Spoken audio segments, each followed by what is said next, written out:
This is my last message addressed to the people of South Africa. To my dear wife and family, I will say goodbye in a different way. Our country faces so many challenges of a serious nature. I hold firm opinions about all of them, but decided to keep this message very short and only really focus on two issues, touching me and touching the country. Before I do so, I would like to thank all my friends and supporters for the wonderful support and encouragement they gave me throughout my life and throughout my political career. Many of them were close to me, even for decades. Others intervened occasionally. I thank you for your support and your trust in me. I thank you for your friendship. Thank you for having carried me on your shoulders for so many years. The first issue I want to focus on is apartheid and me. I'm still often accused by critics that I in some way or another continue to justify apartheid or separate development, as we later prefer to call it. It is true that in my younger years I defended separate development, as I never liked the word apartheid. I did so when I was a member of parliament, and I did so as I became a member of cabinet. Afterwards, on many occasions, I apologized for the pain and the indignity that apartheid has brought to persons of color in South Africa. Many believed me, but others didn't. Therefore, let me today, in this last message, repeat: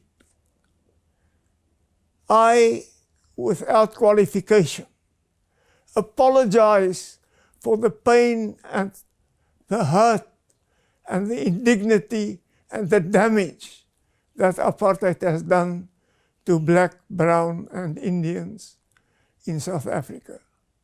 I do so not only in my capacity as the former leader of the National Party, but also as an individual. Allow me in this last message to share with you the fact that since the early 80s, my views changed completely. It was as if I had a conversion, and in my heart of hearts, realized that apartheid was wrong. I realized that we had arrived at a place which was morally unjustifiable. My conversion, to which I refer, didn't end with the admission to myself of the total unacceptability of apartheid. It motivated us in the National Party to take the initiatives we took. From the time that I became leader of the National Party, and more specifically during my presidency. We did not only admit the wrongness of apartheid, we took far-reaching measures to ensure negotiations and a new dispensation which could bring justice to all. This brings me to the second issue I want to focus on. Together with most other South Africans, I'm proud of our Constitution. The Constitution which we hammered out in the negotiations which started in 1990 and which culminated in the final Constitution of 1996. I fully associate myself with the values and principles enshrined in our Constitution. And I'm deeply concerned about the undermining of many aspects of the Constitution, which we perceive almost day to day.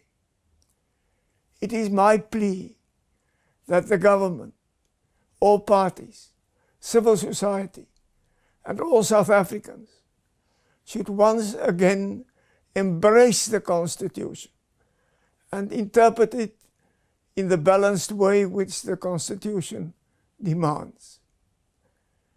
We need to align the principles of non-racialism and non-discrimination with the need to deal with the past and issues like affirmative action.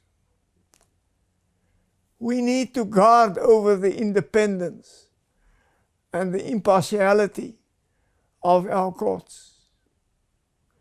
We need to promote economic growth and job creation by basing economic policies on the principles contained in the Constitution and not on ideologies which militate against the Constitution.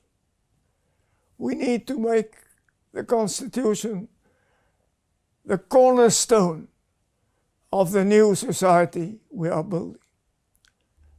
The road forward is a difficult one, but I firmly believe that if we take hands, and if all the reasonable people in South Africa put their heads together, we can overcome the challenges we face, and we can fulfill the tremendous potential that South Africa has. May the South African nation show the courage and the ingenuity to achieve this.